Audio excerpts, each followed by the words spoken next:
Hi all, ಎಲ್ಲರೂ ಹೇಗಿದ್ದೀರಾ? ನೀವೆಲ್ಲರೂ ಚೆನ್ನಾಗಿದ್ದೀರಾ ಅಂತ ಅಂದ್ಕೊಂಡು ಈ ವಿಡಿಯೋನ ಸ್ಟಾರ್ಟ್ ಮಾಡ್ತಾ ಇದ್ದೀನಿ. ಪ್ರಣಿ ಸ್ಕೂಲ್ಗೆ ಹೋಗಬೇಕಿತ್ತು.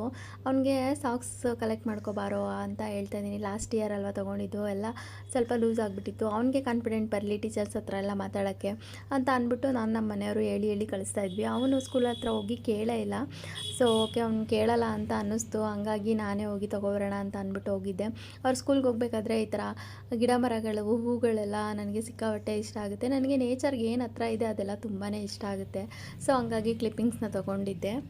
ಇನ್ನು ಸ್ಕೂಲಲ್ಲಿ ಸಾಕ್ಸ್ ಎಲ್ಲ ಕಲೆಕ್ಟ್ ಮಾಡ್ಕೊಂಡು ಬಂದು ಗೀತಕ್ಕವ್ರ ಮನೆ ಹತ್ರ ಇತ್ತು. ಸೊ ಹಂಗಾಗಿ ಗೀತಕ್ಕ ಸ್ವಲ್ಪ ಸ್ಯಾರೀಸ್ ಎಲ್ಲ ಬೇಕು ಅಂತ ಹೇಳ್ತಿತ್ತು ಹಬ್ಬಕ್ಕೆಲ್ಲ ಅಂತ ಅಂದ್ಬಿಟ್ಟು, ಹಂಗೆ ಹೋಗ್ತಿದ್ನಲ್ಲ ಕೊಟ್ಬಿಟ್ಟು ಬರೋಣ ಅಂತ ಅಂದ್ಬಿಟ್ಟು ಹಂಗೆ ಹೋಗಿದ್ದೆ.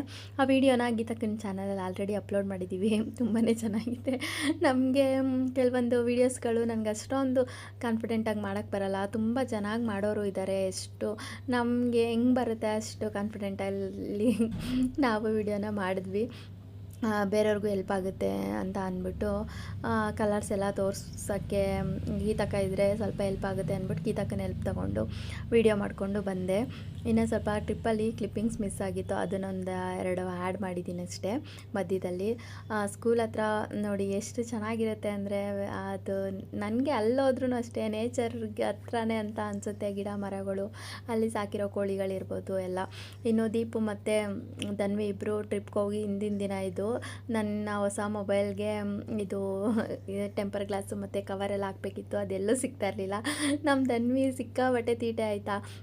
ಅವಳು ಎಷ್ಟು ತೀಟೆ ಮಾಡ್ತಾಳೆ ಅಂತ ಅಂದರೆ, ನನ್ನ ಮಕ್ಳಿಗೆ ಕಚ್ಚಿಬಿಡೋದು, ಗಿಣ್ಬಿಡೋದು ಎಲ್ಲ ಮಾಡ್ತಿರ್ತಾಳೆ. ಸೊ ಅವಳು ಹಂಗೆ ಮಾಡ್ತಾಳೆ ಅಂತ ಆಮೇಲೆ ಎಷ್ಟೊಂದು ಸಲ ಡೋರ್ಗೆಲ್ಲ ಕೈಯೆಲ್ಲ ಇದು ಮಾಡಿಬಿಟ್ಟಿದ್ದಾಳೆ. ಆದರೆ ನಾನು ನಮ್ಮ ದೀಪು ನಾವಿಬ್ಬರು ಹೆಂಗಿರ್ತೀವಿ ಅಂತ ಅಂದರೆ, ನಮಗೆ ಗೊತ್ತು ನಮ್ಮ ಮಕ್ಳು ಹೆಂಗೆ ಅಂತ. ನನ್ನ ಮಕ್ಕಳೇನು ಅವಳಿಗೆ ತೀಟೆ ಮಾಡಲ್ಲ ಅಂತಲ್ಲ, ಅವರು ತುಂಬ ತೀಟೆ ಮಾಡ್ತಾರೆ. ಅದನ್ನೆಲ್ಲ ನಾವು ಸಹಿಸ್ಕೊಂಡು ನಾವಿಬ್ಬರು ಯಾವತ್ತೂ ಕಿತ್ತಾಡಿಲ್ಲ. ನಮ್ಮ ಫ್ರೆಂಡ್ಶಿಪ್ ಆ ಥರ ಇದೆ. ನಮಗೆ ಗೊತ್ತು ಮಕ್ಕಳು ಹಂಗೆ ಅಂತ ಅಂದ್ಬಿಟ್ಟು. ಸೊ ಹಂಗಾಗಿ ನಾವು ಯಾವತ್ತೂ ಜಗಳ ಆಡ್ಕೊಳ್ಳೋದಾಗಲಿ, ಬೇಜಾರು ಮಾಡ್ಕೊಳ್ಳೋದಾಗಲಿ ನಾವು ಹೋಗೇ ಇಲ್ಲ. ಮಕ್ಳು ಹಂಗೆ ಅಲ್ವಾ ಅಂತ ಅಂದ್ಬಿಟ್ಟು ಅದನ್ನ ಇಗ್ನೋರ್ ಮಾಡಿ ಬಿಟ್ಬಿಡ್ತೀವಿ. ಮುಂದೆ ನಮ್ಮದೇನಿದೆ ಅದನ್ನು ಮಾಡಿಕೊಂಡು ನಮ್ಮ ಲೈಫಲ್ಲಿ ನಾವು ತುಂಬಾ ಚೆನ್ನಾಗಿದ್ದೀವಿ ಅಂತ ಹೇಳ್ಬೋದು. ಯಾಕಂದರೆ ನಮ್ಮದು ಮೆಚೂರ್ ಮೈಂಡ್ ಆಗಿರೋದ್ರಿಂದ ಚಿಕ್ಕ ಮಕ್ಳ ಥರ ಆಡಬಾರ್ದಲ್ವ. ಸೊ ಹಂಗಾಗಿ ಇವಾಗಂತೂ ಪಾರ್ಕಲ್ಲಿ ತುಂಬಾ ಚಳಿ ಇದೆ, ಹೋಗೋಕ್ಕೆ ಆಗ್ತಿಲ್ಲ. ಹಿಮ ಎಲ್ಲ ಬೀಳ್ತಾ ಇದೆ, ಸಿಕ್ಕಾಪಟ್ಟೆ ಕಷ್ಟ ಆಗ್ತಿದೆ. ಆಮೇಲೆ ನನಗೆ ಆ ವೆದರ್ನ ಮಿಸ್ ಮಾಡ್ಕೊಳ್ಳೋಕ್ಕೆ ಇಷ್ಟ ಇಲ್ವಲ್ಲ. ಸೊ ಹಂಗಾಗಿ ತುಂಬ ಕಷ್ಟಪಟ್ಟು ಹೋಗ್ತಾಯಿದ್ದೀನಿ ಅಂತಲೇ ಹೇಳ್ಬೋದು. 1-2-3 ಡೇಸಿಂದ ಹೋಗೋಕ್ಕಾಗಿಲ್ಲ, ಅದೊಂದು ಬೇಜಾರಿದೆ. ಇದು ಇನ್ನೊಂದು ಹಿಂದಿನ ದಿನದ್ದು ಕ್ಲಿಪ್ಪಿಂಗ್ಸ್ ಇತ್ತು. ಸೊ ಹಂಗಾಗಿ ಅದನ್ನು ಆ್ಯಡ್ ಮಾಡಿ ನಾನು ಮಾಡ್ತಾಯಿದ್ದೀನಿ. ವೆದರ್ ಹೆಂಗಿದೆ ಅಂದರೆ, ಅಲ್ಲಿ ಕೆರೆ ಹತ್ರ ಹೋಗ್ತಿದ್ರೆ ಅಕ್ಕಿಗಳ ಚಿಲಿಪಿಲಿ ಸೌಂಡ್ ಆಗಿರ್ಬೋದು ಎಲ್ಲನೂ ತುಂಬ ಅಂದರೆ ತುಂಬಾ ಚೆನ್ನಾಗಿದೆ. ನೇಚರ್ಗೆ ಹತ್ರ.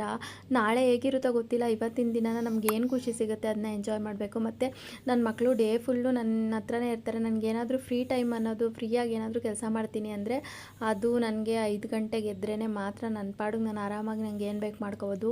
ಇಲ್ಲಾಂದರೆ ನನ್ನ ಮಕ್ಕಳು ಜೊತೆಗೆ ಮಾಡೋದು ಒಂಥರ ಮೈಂಡ್ಗೆ ಟ್ರಸ್ಟ್ ಆಗ್ತಿದೆ. ನನಗೆ ಸಿಕ್ಕಾಬಟ್ಟೆ ತಲೆನೋವು ಬರ್ತಾಯಿದೆ. ನನಗೊಂಥರ ಹಿಂಸೆ ಅಂತ ಅನಿಸ್ಬಿಡುತ್ತೆ ಒಂದೊಂದು ಸಲ. ನಿಜ ಅಳು ಬಂದ್ಬಿಡುತ್ತೆ ನನಗೆ, ಅಷ್ಟು ಬೇಜಾರು ಮಾಡಿಬಿಡ್ತಾರೆ ಒಂದೊಂದು ಸಲ.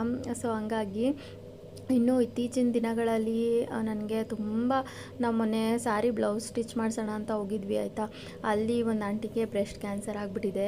ಅವ್ರಿಗೆ ಆಪ್ರೇಷನ್ ಎಲ್ಲ ಮಾಡಿದ್ದಾರೆ. ಆಪ್ರೇಷನ್ ಮಾಡಿರೋದು ನೋಡಿ ತುಂಬಾ ಬೇಜಾರಾಯಿತು. ಇತ್ತೀಚಿನ ದಿನಗಳಲ್ಲಿ ಎಲ್ಲರಿಗೂ ಕ್ಯಾನ್ಸರ್ ಅಂತ ಹೇಳ್ತಿರೋದು ತುಂಬ ನೋವಾಗ್ತಿದೆ. ಇನ್ನು ನನ್ನ ಮನೆಗೆ ನಮ್ಮ ಫ್ರೆಂಡ್ ಒಬ್ಬ ಬಂದಿದ್ದ, ವಿಮಲಲ್ಲಿ ವರ್ಕ್ ಮಾಡ್ತಾಯಿದ್ದ. ಅವನಿಗೂ ಅಷ್ಟೇ ಗಂಟಲಲ್ಲಿ ಕ್ಯಾನ್ಸರ್ ಆಗಿದೆ. ಈ ವಿಷಯ ಕೇಳ್ತಾ ಇದ್ದರೆ ನನಗೆ ನಿಜವಾಗ್ಲೂ ಸಿಕ್ಕಾಬಟ್ಟೆ ಭಯ ಆಗ್ತಿದೆ, ತುಂಬ ನೋವು ಆಗ್ತಿದೆ. ಆಮೇಲೆ ಯಾರಾದರೂ ತೀರೋಗಿರೋ ವಿಷಯ ಕೇಳಿದ್ರೆ ತುಂಬಾ ಅಳು ಬರುತ್ತೆ ನನಗೆ. ಅದು ಯಾರೇ ಆಗಿದ್ರಿ ಸಿಕ್ಕಾಬಟ್ಟೆ ಅದು ಒಂದು ವಿಷಯ ನನಗೆ ಕೇಳೋಕ್ಕೆ ಆಗಲ್ಲ. ಯಾಕಂದರೆ ಅದ್ರ ನೋವು ನನಗೆ ತುಂಬ ಅನುಭವಿಸ್ಬಿಟ್ಟಿದ್ದೀನಲ್ಲ. ಸೊ ಹಂಗಾಗಿ ಈ ಕ್ಯಾನ್ಸರ್ ಅನ್ನೋದು ಚಿಕ್ಕ ಮಕ್ಕಳಿಗೆ ಬರ್ತಿರೋದು ತುಂಬಾ ನೋವು ಕೊಡ್ತಿದೆ. ಯಾಕೆ ಬರ್ತಿದೆ, ಯಾಕೆ ಅನ್ನೋದೇ ಗೊತ್ತಾಗ್ತಾಯಿಲ್ಲ. ಟ್ರೀಟ್ಮೆಂಟೂ ಅಷ್ಟೇ ನಮ್ಮ ಬ್ಯಾಂಗ್ಳೂರಲ್ಲಿರ್ಬೋದು ಅಥವಾ ಬೇರೆ ಕಡೆ ಮೈಸೂರಲ್ಲಿರ್ಬೋದು ಎಲ್ಲೂ ಸರಿಯಾಗಿ ಟ್ರೀಟ್ಮೆಂಟ್ ಕೊಡೋಲ್ಲ. ಆಮೇಲೆ ಆ ಕ್ಯಾನ್ಸರ್ ಅಂತ ಹೆಸರು ಗೊತ್ತಾದಮೇಲೆ ಅದನ್ನು ಕಾನ್ಫಿಡೆಂಟಾಗಿ ವಾಸಿ ಆಗುತ್ತೆ ಅಂತಲೇ ಹೇಳೋದಿಲ್ಲ. ತುಂಬ ಕೋಟ್ಯಾಂತರ ರೂಪಾಯಿ ದುಡ್ಡಿರೋರು ಟ್ರೀಟ್ಮೆಂಟ್ ತೊಗೊಂಡು ಬೇಗ ಫಾರಿನ್ಗೆ ಹೋಗಿ ಬಂದುಬಿಡ್ತಾರೆ. ಸೊ ನಮ್ಮಂಥ ಮಿಡಲ್ ಕ್ಲಾಸ್ ಫ್ಯಾಮಿಲೀಸ್ಗೆಲ್ಲ ಅದು ಸಾಧ್ಯ ಆಗ್ತಾನೇ ಇಲ್ಲ. ಇತ್ತೀಚಿನ ದಿನಗಳಲ್ಲಿ ಈ ಥರ ನೋವು ನನಗೆ ತುಂಬ ಜಾಸ್ತಿ ಆಗ್ತಿದೆ. ಮುಂದೆ ಹೆಂಗಪ್ಪ ಜೀವನ ನೆನೆಸ್ಕೊಂಡ್ರೇ ಭಯ ಆಗುತ್ತೆ. ಏನು ಮಾಡೋದು ಅಂತಲೇ ಒಂದೊಂದು ಸಲ ಗೊತ್ತಾಗಲ್ಲ. ಇದರಿಂದ ಆಚೆ ಹೆಂಗೆ ಬರೋದು, ಯಾವಾಗ ಯಾರು ಯಾರಿಗೆ ಹೇಗೆ ಬರುತ್ತೆ ಅನ್ನೋದೇ ಗೊತ್ತಾಗಲ್ಲ ಲೈಫು. ತುಂಬ ಖುಷಿಯಾಗಿರ್ತೀವಿ, ತುಂಬ ಚೆನ್ನಾಗಿರ್ತೀವಿ, ಏನು ಬೇಕು ಎಲ್ಲ ತೊಗೋತಾ ಇರ್ತೀವಿ.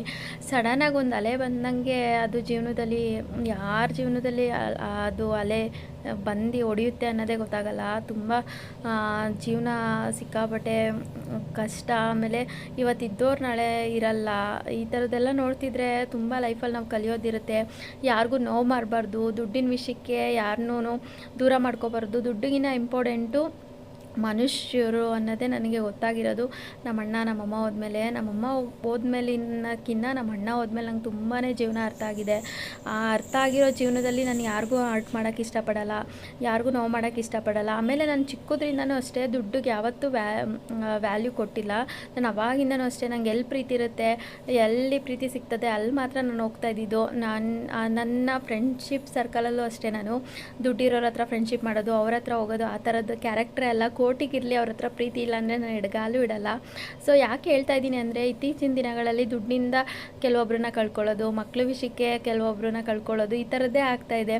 ಜಗಳ ಆಡ್ಬಿಡೋದು, ಚಿಕ್ಕವ್ರ ಮಕ್ಕಳು ವಿಷಯಕ್ಕೆ ಹೋಗಿ ದೊಡ್ಡವ್ರು ಜಗಳ ಆಡಿ ಕಳ್ಕೊಳ್ಳೋದು ತುಂಬ ಈಸಿ, ಪಡ್ಕೊಳ್ಳೋದು ತುಂಬಾ ಕಷ್ಟ. ಸೊ ಹಂಗಾಗಿ ನಾನು ಸುತ್ತಮುತ್ತ ನೋಡ್ತಾ ಇದ್ದೀನಲ್ವ, ಹಂಗಾಗಿ ಈ ವಿಷಯನೂ ನಿಮಗೆ ತಿಳಿಸ್ತಾ ಇದ್ದೀನಿ.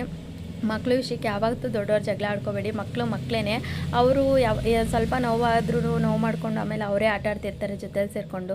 ಸೊ ಹಂಗಾಗಿ ಸ್ವಲ್ಪ ನೋವಾಗುತ್ತೆ ಆ ಟೈಮಲ್ಲಿ, ಏನು ಮಾಡೋಕ್ಕಾಗಲ್ಲ. ಎಲ್ಲ ಮಕ್ಕಳು ನಮ್ಮವರೇ ಅಂದ್ಕೊಂಡು ನಾವು ಇರಬೇಕು, ಇಲ್ಲಾಂದರೆ ಅದು ಸಾಧ್ಯ ಇಲ್ಲ. ಮತ್ತು ಯಾವಾಗ ಹೇಗಿರುತ್ತೆ ಅಂತ ಗೊತ್ತಾಗಲ್ಲ, ಜೀವನ ಹಿಂಗೆ ಇರ್ತೀವಿ ಅನ್ನೋದು ಗೊತ್ತಾಗಲ್ಲ. ಯಾವ ಟೈಮಲ್ಲಿ ಏನು ಬೇಕಾದರೂ ಆಗ್ಬೋದು.